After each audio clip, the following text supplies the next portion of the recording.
Hello students, today our topic is data structure. This is the second unit of the computer science class +2.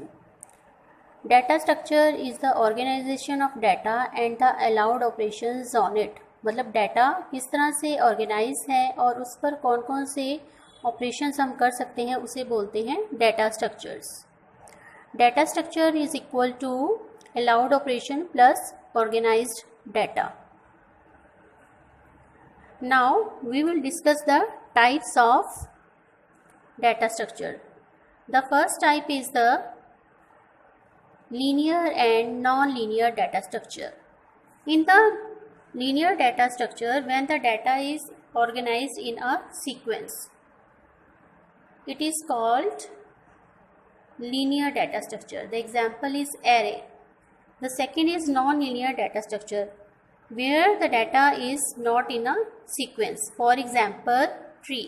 जैसे tree में data sequence में नहीं होता, मतलब उसकी ब्रांचेस कोई सीक्वेंस में नहीं होती, तो वो एग्जाम्पल क्या है इसका?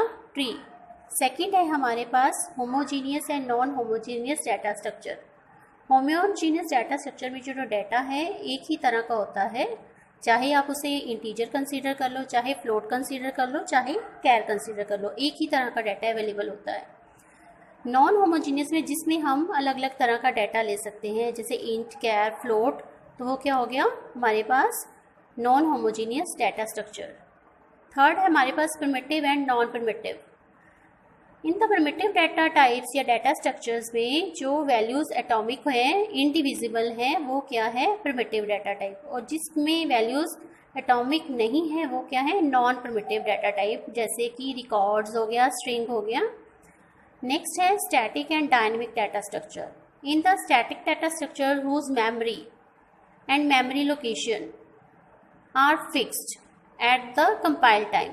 मतलब जिसकी मेमोरी फिक्स रहती है कंपाइल टाइम पर, वो क्या है? स्टैटिक डाटा स्ट्रक्चर्स हैं. और जिसकी मेमोरी एक्सपेंड भी हो सकती है, श्रिंक भी हो सकती है, वो क्या है? Dynamic data structures. तो हमारे पास टाइप्स हो गए linear and non linear, primitive and non primitive, homogeneous and non-homogeneous, and static and dynamic. Now the operations on the data structures.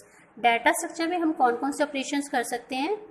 हम डाटा को सर्च कर सकते हैं, डाटा को डिलीट कर सकते हैं, डाटा को इंसर्ट करने के अलावा हम सॉर्ट कर सकते हैं, सर्च कर सकते हैं, ट्रैवर्स कर सकते हैं और मर्ज कर सकते हैं. ट्रैवर्सिंग क्या होता है? Accessing the data at least once. Data को जब हम एक बार एक्सेस करते हैं उसके ऊपर प्रोसेसिंग करने के लिए, तो वो क्या है हमारे पास? ट्रैवर्सिंग. अगर हम किसी की वैल्यू के अकॉर्डिंग किसी पर्टिकुलर एलिमेंट को सर्च करना चाहते हैं तो वो क्या है? Searching operation. डाटा ज़रूरत ना होने पर डिलीट करना, डिलीशन एक ऑपरेशन है. उसके बाद डाटा को हम सॉर्ट कैसे करते हैं? सॉर्ट हम न्यूमेरिक वैल्यू के अकॉर्डिंग भी कर सकते हैं और अल्फ़ाबेटिकल ऑर्डर में भी सॉर्ट कर सकते हैं. मर्जिंग इसका एक एसेंशियल फीचर है. मर्जिंग में हम जैसे टू सॉर्टेड फाइल्स को एक सिंगल सॉर्टेड फाइल में अगर करना चाहते हैं तो हम सॉर्टिंग मर्जिंग ऑपरेशन परफॉर्म करते हैं. It is the combination of two sorted file in a single file. List. In the list the size is not fixed और in array the size is fixed. List में जो हम element कई तरह के add कर सकते हैं, तो इसमें हमें जो सर्चिंग की प्रॉब्लम आती है, जो हमारे पास एरे है उसमें डाटा एक ही तरह का है तो हमें सर्चिंग में प्रॉब्लम नहीं आती. तो होमोजीनियस डाटा स्ट्रक्चर जो है वो एरे में हम कंसीडर कर सकते हैं और नॉन होमोजीनियस को हम हेट्रोजीनियस भी कह सकते हैं. तो लिस्ट और हम एरे में हमारे पास ये डिफरेंस है.